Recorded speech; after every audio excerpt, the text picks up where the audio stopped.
Welcome back to Chef Wannabe's Life. My name is Chris, and today we are making Italian wedding soup. We are going to get right into it. I'm using ground pork today. I usually use ground chicken, but pork is what I had on hand, and I was really hungry for it, so there you go. My personal choice, my favorite choice is ground chicken. We're going to add everything that you would find in meatballs: an egg, breadcrumbs, Parmesan cheese, and seasonings. Now, as always, the recipe is linked in the description below. It's the first thing listed in the description. So don't worry. You can find the recipe.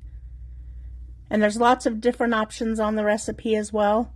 Now I'm using like oregano, basil, some thyme, some parsley. You could go ahead and just add Italian seasoning if you want, but I have all of these separate seasonings and I like to use them up and go through them and refill them. So instead of letting them sit there, I decided to just use it. And then get in there with your hand and get to mixing. Please don't be concerned by the scratch on my hand. It didn't touch the meat and meat didn't touch it. Next, we're going to set that aside actually. Then we're going to get our broth boiling. I usually use homemade stock. I didn't have any on hand, although my husband swears there's some in the freezer.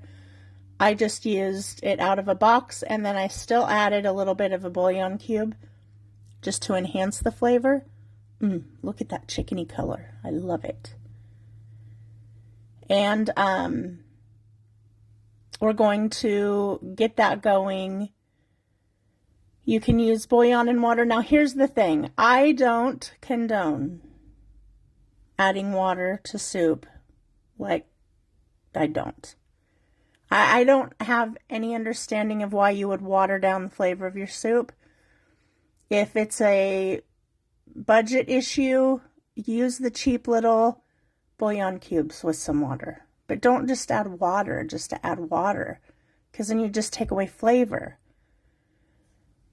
That's my perspective on it, and so I'm not going to argue, but that's my perspective. Here we go. By the way, it's been a long time since I put up a video. I took a little vacation and a little time away, and then January has been the suck of all suck months for my family, and so it's just like, ugh. So, but I'm back now, so I hope to see and hear from you guys in the comments. I just love you to bits, and I can't wait to share more good food and other things. I went to Aldi today too for the first time in like 2 or 3 months. I should have shared that haul, but I didn't.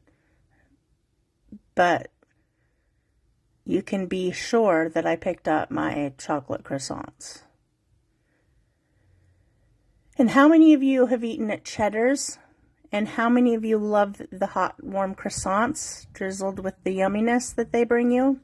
Stay tuned, because that video will be coming as well. It's so easy. We're going to chop up our celery and carrots. Now, I don't use a ton, and I chop them very small, because for this soup, I don't necessarily use them as flavor as I do color, if that makes any sense. I mean, yes, obviously I love the flavor, but for this particular soup, it's more for color. Then, while the soup was coming to a boil and all of that, I worked on my meatballs, rolling them into tiny little itty bitty, like marble-sized meatballs. And once the soup came to a boil, I put them in. I don't know where that clip is. You let it go, let it simmer for about 30 minutes.